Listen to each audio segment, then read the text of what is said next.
ಆತ್ಮೀಯ ವೀಕ್ಷಕರೇ, Royce and creations YouTube ಚಾನಲ್ಗೆ ನಿಮಗೆ ಸ್ವಾಗತ. ಇಂದಿನ ಈ ವಿಡಿಯೋದಲ್ಲಿ 8ನೇ ತರಗತಿಯ ತೃತೀಯ ಭಾಷೆ ಹಿಂದಿ ವಿಷಯದ ಸಂಕಲನಾತ್ಮಕ ಮೌಲ್ಯಮಾಪನ 2ರ ಪ್ರಶ್ನೆ ಪತ್ರಿಕೆಯನ್ನು ಅವುಗಳ ಸಂಪೂರ್ಣ ಉತ್ತರಗಳೊಂದಿಗೆ ವಿಶ್ಲೇಷಿಸೋಣ.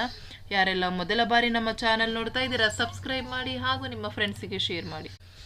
ಫಸ್ಟ್ 8th ಸ್ಟ್ಯಾಂಡರ್ಡ್, ಸೊ ತೃತೀಯ ಭಾಷೆ ಹಿಂದಿ ಇರುತ್ತೆ. ಒಟ್ಟಾರೆ 2 ಗಂಟೆಗಳು ಸಮಯ, 50 ಅಂಕಗಳಿಗೆ एग्जाम ನಡೆಯುತ್ತೆ. फर्स्ट में निम्नलिखित प्रश्नों के लिए 4 विकल्प सुझाए गए हैं. उनमें से सर्वाधिक उचित विकल्प चुनकर उसके संकेताक्षर सहित पूर्ण रूप से लिखिए. ಸೊ ಇಲ್ಲಿ ನಮಗೆ ಮಲ್ಟಿಪಲ್ ಚಾಯ್ಸ್ ಕೊಟ್ಟಿರ್ತಾರೆ ಮಕ್ಕಳ. ಸರಿಯಾಗಿರೋ ಉತ್ತರವನ್ನು ಅವುಗಳ ಸಂಕೇತಾಕ್ಷರಗಳ ಜೊತೆ ನಾವು ಬರೀಬೇಕಾಗುತ್ತೆ. ಫಸ್ಟ್ ಕ್ವಶನ್, ಪರೀಕ್ಷಾ ಶಬ್ದ का अन्य वचन रूप है. ಸೊ ಪರೀಕ್ಷಾ ಅನ್ನೋ ಪದದ ಅನ್ಯ ವಚನವನ್ನು ಕೇಳಿದ್ದಾರೆ. ಸೊ ಅದಕ್ಕೆ ಸರಿಯಾಗಿರುವಂತಹ ಉತ್ತರ ಇಲ್ಲಿ 4 ಆಪ್ಷನ್ಸಲ್ಲಿ ಪರೀಕ್ಷಾಯೇ is the right answer. So option D ಅನ್ನು ನೀವು ಮಾರ್ಕ್ ಮಾಡಿದರೆ ಮಕ್ಕಳ ಸಂಪೂರ್ಣವಾಗಿ 1 ಅಂಕಗಳು ಸಿಗ್ತದೆ. ಸೊ ಹಾಗಾಗಿ option D right answer. Next second question, ದೋಸ್ತ್ ಶಬ್ದ ಕ ವಿಲೋಮ ಶಬ್ದ ಹೈ. ಸೊ ದೋಸ್ತ್ ಅನ್ನೋ ಶಬ್ದದ ವಿಲೋಮ ಶಬ್ದ ಕೇಳಿದ್ದಾರೆ. ಮಿತ್ರ, ಶತ್ರು, ದುಶ್ಮನ್, ಸಾಥಿ ಅಂತ ಇದೆ. ಸೊ ದೋಸ್ತ್ಗೆ ಆಪೋಸಿಟ್ ವರ್ಡ್ ದುಶ್ಮನ್ ಆಗ್ತದೆ. ಹಾಗಾಗಿ ಆಪ್ಷನ್ ಸಿ ದುಶ್ಮನ್ is the right answer. Next 3ನೇ ಪ್ರಶ್ನೆ, ನಿಮ್ನಲಿಖಿತ್ ಮೇಸೆ ಪುಲ್ಲಿಂಗ ಶಬ್ದ ಹೈ. ಅಂದರೆ ಕೊಟ್ಟಿರೋದ್ರಲ್ಲಿ ಪುಲ್ಲಿಂಗ ಶಬ್ದ ಯಾವುದು ಅಂತ ಕೇಳಿದ್ದಾರೆ. ಸೊ ಪಿತಾ, ಬಾಲಿಕಾ, ಮಾತಾ, ಲಡ್ಕಿ. ಸೊ ಲಡ್ಕಿ, ಮಾತಾ, ಬಾಲಿಕಾ ಅಂದರೆ ಅದು ಸ್ತ್ರೀಲಿಂಗ. ಸೊ ಪಿತಾ ಅನ್ನೋದು ಪುಲ್ಲಿಂಗಕ್ಕೆ ಬರ್ತದೆ. ಹಾಗಾಗಿ ಆಪ್ಷನ್ ಎ ಪಿತಾ is the right answer. Next, so इदिष्टु MCQ ಆಗ್ತದೆ. नेक्स्ट सेकंड में निम्नलिखित प्रथम 2 शब्द के संबंधित के अनुसार तीसरे शब्द का संबंधित शब्द लिखिए. सो ಇಲ್ಲಿ 3 ಪ್ರಶ್ನೆಗಳಿದಾವೆ. 4ನೇ ಪ್ರಶ್ನೆ, ಮಿರ್ಚ್ ಮಸಾಲಾ ಲೋಕಕಥಾ ಮೇರಾ ದೇಶ್ ಮೇರಿಮಾ ಏನು. ಸೊ ಅದು ಮಿರ್ಚ್ ಮಸಾಲಾ ಲೋಕಕಥಾ ಅನ್ನೋದಾದರೆ ಮೇರಾ ದೇಶ್ ಮೇರಿಮಾ ಕಹಾನಿ ಆಗಿರ್ತದೆ, ಅದು ಕತೆ. ಹಾಗಾಗಿ ಕಹಾನಿ ಅಂತ ಬರೀಬೇಕು. ನೆಕ್ಸ್ಟ್ 5ನೇ ಪ್ರಶ್ನೆ, ಶಿಕ್ಷಾ ಠಾಕೂರ್ ಗೋಪಾಲ್ ಶರಣ್ ಸಿಂಹ, ಅಭಿನವ್ ಗೀತಾ ಹರಿಶಂಕರ್ ಕಶ್ಯಪ್. ಸೊ ಹಾಗಾಗಿ ಅದಕ್ಕೆ Harishankar Kashyap is the right answer.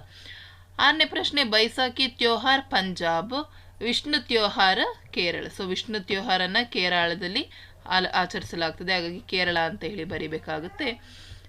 ಇದಿಷ್ಟು ಸೆಕೆಂಡ್ ಮೇನ್. ನೆಕ್ಸ್ಟ್ ಥರ್ಡ್ ಮೇನ್ಗೆ ಬಂದರೆ, ನಿಮ್ನಲಿಖಿತ ಪ್ರಶ್ನೋಕ್ಕೆ ಉತ್ತರ एक एक पूर्ण वाक्य में लिखिए ಅಂತ ಇದೆ. 4 ಪ್ರಶ್ನೆಗಳಿದಾವೆ. 7th क्वेश्चन, एक दिन बोलो क्या कर रहा था. सो एक दिन शाम को बोलो आंगन में बैठकर दूध पी रहा था. ಅವನು ಹಾಲನ್ನು ಕುಡಿತಾ ಇದ್ದ.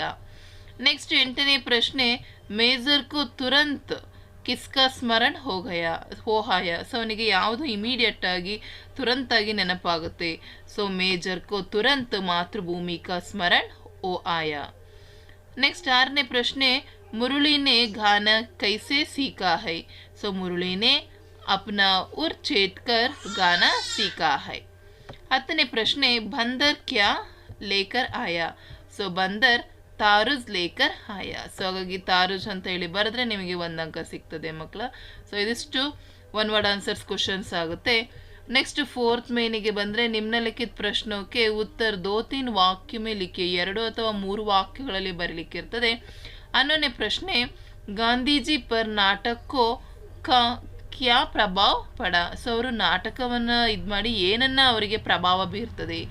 ಸೊ श्रवण मातृभक्ति नाटक पढ़कर उन्होंने निश्चय किया कि मुझे भी श्रवण कुमार जैसा बनाया चाहिए.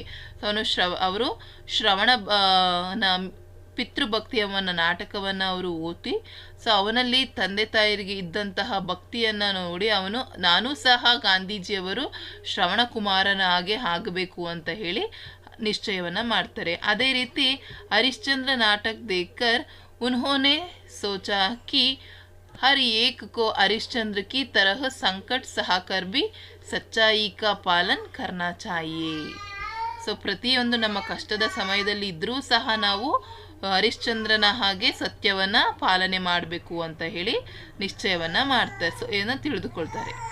ನೆಕ್ಸ್ಟ್ 12ನೇ ಪ್ರಶ್ನೆ, ಟೆಲಿಫೋನ್ ಕಿ ಬಾತೆ ಸುನ್ಕರ್ ಮೊಬೈಲ್ನೇ ಕ್ಯಾ ಕಹಾ. ಸೊ ಟೆಲಿಫೋನ್ನ ಮಾತನ್ನು ಕೇಳಿಕೊಂಡು ಮೊಬೈಲ್ ಏನಂತ ಹೇಳುತ್ತೆ. मोबाइल ने कहा बात तुम्हारी बिल्कुल सच्चा है, पर तुम्हारे विचार आज की ज़मान से मेल नहीं खाते हैं। जब तुम वक्त के साथ चलना सीखो। अद्भुत प्रश्न, तिम्मक्का दंपति किस प्रकार के धर्म कार्य में लग गए? सो तिम्मक्का दंपति ने उनके गांव के पास ही श्रीरंगर स्वामी का मंदिर था। वहाँ हर साल मेला लगता था। वहाँ आने वाले जानवरों के लिए पीने का पानी का इंतजाम करने का निश्चय किया। 14ನೇ ಪ್ರಶ್ನೆ, पेड़ से गिरे सेब को देखकर न्यूटन ने क्या सोचा? पेड़ से गिरे सेब को देखकर न्यूटन ने सोचा कि यह नीचे किसे गिरा, याके ಕೆಳಗಡೆ ಬೀಳುತ್ತೆ। फिर से फेंका, वह नीचे आया, तब कोस बीना करके समझाई कि धरती हमारी चुंबक है। 15th क्वेश्चन, बादल कैसे बनाते हैं? सो बादल ಯಾವ ರೀತಿ ಆಗ್ತದೆ? समुद्र, झीला, तालाब और नदियों का पानी सूरज की गर्मी से वर्ष बनकर ऊपर उड़ता है। इस वर्ष से बादल बनाते हैं। 16th क्वेश्चन, संतुलित आहार का मतलब क्या है? सो संतुलिತ ಆಹಾರದ ಅಂತ ಹೇಳಿದ್ರೆ ಏನು? सो संतुलित आहाರದ मतलब ಅಂತ ಹೇಳಿದ್ರೆ शरीर को स्वस्थ और सदृष्ट रखने के लिए सही मात्रा से प्रोटीन, खनिज, कार्बोहाइड्रेट्स और वैटामिन्स युक्त आहार को संतुलित आहार कहते हैं। सो ಇವೆಲ್ಲವನ್ನ ಖನಿಜಗಳು, ಪ್ರೋಟೀನ್ಸು, ಕಾರ್ಬೋಹೈಡ್ರೇಟ್ಸು ಎಲ್ಲವೂ ಇದ್ದಾಗ ನಾವು ಅದನ್ನು ಸಂತುಲಿತ ಆಹಾರ ಅಂತ ಹೇಳಿ ಕರಿತೀವಿ। ಸೊ ಇದಿಷ್ಟು 2-3 ವಾಕ್ಯದ ಪ್ರಶ್ನೆಗಳಾಗಿರ್ತದೆ। ನೆಕ್ಸ್ಟ್ 5th ಮೇನ್, ನಿಮ್ನಲಿಖಿತ ಪ್ರಶ್ನೋಕೆ ಉತ್ತರ 3-4 ವಾಕ್ಯ में लिखिए। 3-4 ವಾಕ್ಯಗಳಲ್ಲಿ ಬರೀಲಿಕ್ಕಿರ್ತದೆ। ಇಲ್ಲಿ 2 ಪ್ರಶ್ನೆಗಳು ಇಲ್ಲಿ ಪ್ರಶ್ನೆ ಇದೆ। ಮೊದಲನೇದು 17ನೇ ಪ್ರಶ್ನೆ, ಸಮಾಚಾರ ಪತ್ರವೇ ಕೌನ್ ಕೌನ್ ಸೆ ವಿಷಯ ಹೋತಾ ಹೈ? ಸೊ ಸಮಾಚಾರ ಪತ್ರದಲ್ಲಿ ಪ್ರಜಾವಾಣಿ ಅಂತ ಹೇಳಿ ಎಕ್ಸಾಂಪಲ್ ತಗೊಂಡ್ರೆ ಸೊ ಈ ಒಂದು ಪತ್ರಿಕೆಗಳಲ್ಲಿ ಏನೆಲ್ಲ ಸುದ್ದಿಗಳು ಬರ್ತವೆ? ಸೊ समाचार पत्र में देश विदेश को घटने वाली घटनाओं का विवरण रहता है।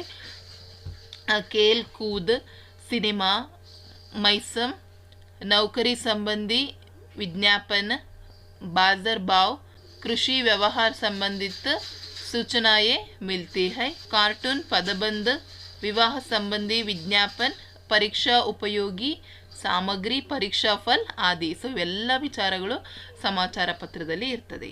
18ನೇ ಪ್ರಶ್ನೆ, ಅಕ್ಬರ್ ನೆ ಬೀರಬಲ್ ಸೆ ಶಹಿ ಬಗೀಚೆ में घूमते समय क्या कहा?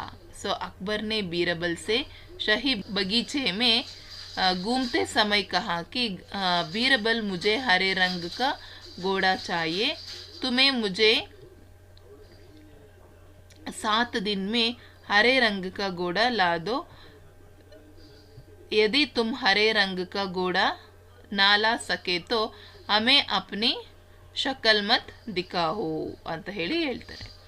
नेक्स्ट 19ನೇ ಪ್ರಶ್ನೆ, निम्नलिखित दोहे भावार्थ अपना शब्द से लिखिए। ಸೊ ಇಲ್ಲಿ ಕೊಟ್ಟಿದ್ದಾರೆ, ऐसी बनी बोले ये मन का आप खोया और को शीतल करो करई आप शीतल होया। ಸೊ ಇದರ ಭಾವಾರ್ಥವನ್ನು ಇಲ್ಲಿ ಕೊಡಲಾಗಿದೆ ಮಕ್ಕಳ। ಸೊ ಇದನ್ನು ಈ ರೀತಿ ಬರೆಯೋದನ್ನು ಪ್ರಾಕ್ಟೀಸನ್ನು ಮಾಡ್ಕೊಳ್ಳಿ। नेक्स्ट 20ನೇದು, निम्नलिखित वाक्यों का अनुवाद कन्नड़ या अंग्रेजी भाषा में कीजिए। भारत में रक्षाबंधन त्योहार का विशेष महोत्सव है। रक्षाबंधन का अर्थ रक्षा का बंधन। इसे देश के कौन कोने में मनाया जाता है? ಸೊ ಭಾರತದಲ್ಲಿ ರಕ್ಷಾಬಂಧ ಹಬ್ಬಕ್ಕೆ ವಿಶೇಷ ಮಹತ್ವವಿದೆ। ರಕ್ಷಾಬಂಧನ ಎಂದರೆ ರಕ್ಷಣೆಯ ಬಂಧ, ಇದನ್ನು ದೇಶದ ಮೂಲೆ ಮೂಲೆಗಳಲ್ಲಿ ಆಚರಿಸಲಾಗ್ತದೆ ಅಂತ ಹೇಳಿ ಕನ್ನಡದಲ್ಲಿ ಇದೆ। ಸೊ ಇಂಗ್ಲೀಷಲ್ಲೂ ಸಹ ಇದೆ ಆನ್ಸರ್ಸ್ ನೋಡಿ, ಕನ್ನಡದಲ್ಲಾದರೂ ಬರಿಬೋದು ನೀವು, ಇಂಗ್ಲೀಷಲ್ಲಾದರೂ ಬರಿಬೋದು। नेक्स्ट 6 में निम्नलिखित प्रश्नों के उत्तर 5-6 वाक्य में लिखिए। ಸೊ ಇಲ್ಲಿ ನಿಮಗೆ ಒಂದು ಪದ್ಯವನ್ನು ಕೊಟ್ಟಿದ್ದಾರೆ ಮಕ್ಕಳ, 4 ಅಂಕಕ್ಕೆ ಪದ್ಯ ಇದೆ। ಸೊ ಪದ್ಯದ ಪೂರ್ಣ ನೋಡಿ, ಈ 4 ಲೈನನ್ನು ಈ ರೀತಿ ಕರೆಕ್ಟಾಗಿ ಬರೆದ್ರೆ so you will get 4 marks, ಹಾಗಾಗಿ ಪ್ರಾಕ್ಟೀಸ್ ಮಾಡ್ಕೊಳ್ಳಿ ಮಕ್ಕಳ। ನೆಕ್ಸ್ಟ್ ನಿಮಗೆ 22ನೇ ಪ್ರಶ್ನೆ, निम्नलिखित गद्यांशों को ध्यानपूर्वक पढ़कर नीचे दिए गए प्रश्नों के उत्तर लिखिए। ಸೊ 4 ಲೈನ್ ಇದೆ ಅಷ್ಟೇ ಮಕ್ಕಳ। ಸೊ ಅದ್ರ ಮೇಲೆ ನಿಮಗೆ 3 ಪ್ರಶ್ನೆಗಳಿದ್ದಾವೆ। ಸೊ ಇಲ್ಲಿ ನೋಡಿ ಅದನ್ನು ಓದ್ಕೊಳ್ಳಿ, ಅದಕ್ಕೆ ಓದ್ಕೊಂಡು ಇದಕ್ಕೆ ಆನ್ಸರ್ ಮಾಡಿ. ಕೌನ್ ಕೌನ್ ಸೆ ಜಾನ್ವರ್ ಏಕ್ ಸಾತ್ रहते थे. ಸೊ ಇಲ್ಲೇ ಇದೆ ನೋಡಿ, ಏಕ್ ಬಾಲ್ और एक खरगोश एक साथ एक जंगल में रहते थे. ಸೊ ನೋಡಿ ಇದೇ ಆನ್ಸರ್ಸನ್ನು ಇಲ್ಲಿ ನಾವು ಕೊಡಲಾಗಿರೋದು. ಸೊ ಹಾಗಾಗಿ ನೀಟಾಗಿ ಪ್ರಾಕ್ಟೀಸ್ ಮಾಡ್ಕೊಳ್ಳಿ. ಬಾಲುನೆ ಕ್ಯಾ ಕಹಾ. ಸೊ ಇಲ್ಲಿದೆ ನೋಡಿ, ಬಾಲುನೆ ಹಮೇ ಕಭಿ ಲಡಾಯಿ ನಹಿ करनी चाहिए हमेशा एक दूसरे की ಸಹಾಯತಾ ಕರ್ನಿ ಚಾಹಿಯೆ ಅಂತ ಹೇಳಿ ಬಾಲು ಹೇಳ್ತದೆ. ನೆಕ್ಸ್ಟ್ ಖರ್ಗೋಶ್ನೆ ಕ್ಯಾ ಕಹಾ. ಖರ್ಗೋಶ್ ಏನಂತ ಹೇಳ್ತದೆ, ಇಲ್ಲಿದೆ ನೋಡಿ ಆನ್ಸರ್ ಅದಕ್ಕೇನೆ. ಖರ್ಗೋಶ್ನೆ ಕಹಾ ತುಮ್ ಸಹಿ ಕರ್ ರಹೆ ಹೋ, हम दोनों मिलकर बहुत काम कर सकते हैं, हमारी मित्र हमें मजबूत बनाती है. ಸೊ ಇದಿಷ್ಟು ಆನ್ಸರ್ಸ್ ಬರೆದ್ರೆ ನಿಮಗೆ ನೋಡಿ ಸಂಪೂರ್ಣವಾಗಿ 3 ಅಂಕಗಳು ನಿಮ್ಗಲ್ಲಿ ಸಿಗ್ತದೆ. ಆ್ಯಂಡ್ ನೆಕ್ಸ್ಟ್ ಬಂದು ನಿಮಗೆ 7th ಮೇನಿಗೆ ಬಂದರೆ ನಿಮ್ಗೆ ಇಲ್ಲಿ ಇದಿರ್ತದೆ, ನಿಬಂಧ ಇರ್ತದೆ. 3 ಇದೆ, ಒಂದು ಮೇರಾ ಪಾಠಶಾಲೆ, ಇನ್ನೊಂದು ಮೇರಾ ಭಾರತ್ ಮಹಾನ್, ನೆಕ್ಸ್ಟ್ ಹಮಾರಾ ಕರ್ನಾಟಕ ರಾಜ್ಯ. ಸೊ ಇದರಲ್ಲಿ ಯಾವುದಾದ್ರೂ ಒಂದನ್ನು ಸೆಲೆಕ್ಟ್ ಮಾಡಿಕೊಂಡು ನೀವು ಪ್ರಾಕ್ಟೀಸ್ ಮಾಡಿ ಮಕ್ಕಳು ಬರೆಯೋದನ್ನು. ಸೊ ಇದರಲ್ಲೇ ನಿಮಗೆ ಹೆಚ್ಚಾಗಿ ಕೊಟ್ಟಿರ್ತಾರೆ. ಆ್ಯಂಡ್ ಲಾಸ್ಟ್ ಮೇನಿಗೆ 8ನೇ ಮೇನಿಗೆ ಬಂದರೆ ನಿಮಗೆ 2 ಪತ್ರಲೇಖನ ಇರ್ತದೆ. ಯಾವುದಾದ್ರೂ ಒಂದನ್ನು ಆಯ್ಕೆ ಮಾಡಿ ಬರೀರಿ, 4 ಅಂಕಕ್ಕೆ ಇರುತ್ತೆ. कोई कारण देते हुए 4 दिन की छुट्टी मांगकर अपने प्राध्यापक जी के एक पत्र लिखे.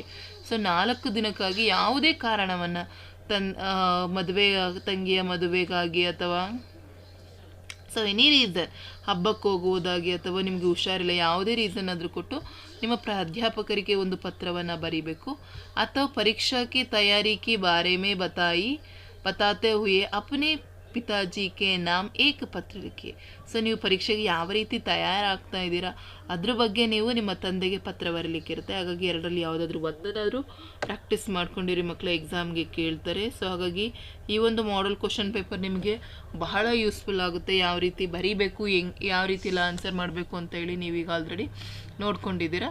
ಸೊ ಇದೇ ರೀತಿ ಪ್ರಾಕ್ಟೀಸನ್ನು ಮಾಡಿಕೊಂಡು ಎಕ್ಸಾಮಲ್ಲಿ 50 ಔಟ್ ಆಫ್ 50 ಮಾರ್ಕ್ಸನ್ನು ಗಳಿಸ್ಕೊಳ್ಳಿ ಅಂತ ಹೇಳ್ತಾ ಈ ವಿಡಿಯೋನ ಇಲ್ಲಿಗೆ ಎಂಡ್ ಮಾಡ್ತಾ ಇದ್ದೀವಿ. ಹೆಚ್ಚಿನ ವಿಡಿಯೋಗಾಗಿ ರಾಯ್ಸನ್ ಕ್ರಿಯೇಷನ್ಸ್ ಯೂಟ್ಯೂಬ್ ಚಾನಲನ್ನು ಸಬ್ಸ್ಕ್ರೈಬ್ ಮಾಡಿ.